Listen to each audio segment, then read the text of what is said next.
இயக்குனர் மணிரத்னம் டைரக்ஷன்ல கடைசியாக வெளியான பொன்னியின் செல்வன் 1, 2 அப்படின்னு 2 படங்களுமே சூப்பர் டூப்பர் ஹிட் அடித்தது. இதனடுத்து பாத்தீங்கன்னா கமலஹாசன், சிலம்பரசன் ஆகிய 2 பேரையுமே வைத்து தக் லைஃப் அப்படின்ற படத்தை ஸ்டார்ட் பண்ணாரு. இந்த படம் பாத்தீங்கன்னா ரிலீஸுக்கு வெயிட் பண்ணிட்டு இருக்கு. படத்துடைய ப்ரொமோஷனுக்காக படக்குழு ஆங்காங்கே நிகழ்ச்சிகள்லுமே கலந்து கொள்றாங்க. இந்த நிலையில தக் லைஃப் உடைய நிகழ்ச்சி ஒன்றுல நம்ம சிலம்பரசன் அவர்கள் பேசிய வீடியோ தான் தற்போது சமூக வலைத்தளங்கள்ல வைரலுமே ஆகிட்டு இருக்கு. அதாவது இந்த படத்துல முக்கியமாக உலகநாயகன் நடிக்கிறாரு, இல்ல விண்வெளி நாயகன் நடிக்கிறாரு.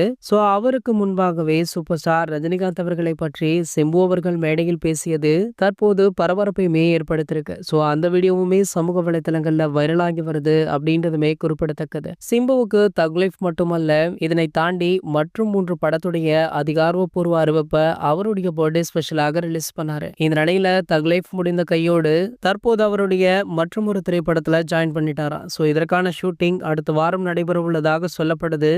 இந்த படத்துடைய ரிலீஸ் அடுத்த ஆண்டு பொங்கலுக்கு இருக்கலாம் அப்படின்னும் தகவலுமே வெளியாகி இருக்கு. இது போன்ற சினிமா செய்திகளை பத்தி நீங்க உடனே தெரிஞ்சுக்க நம்மளுடைய சேனலை மறக்காம சப்ஸ்கிரைப் பண்ணிக்கோங்க.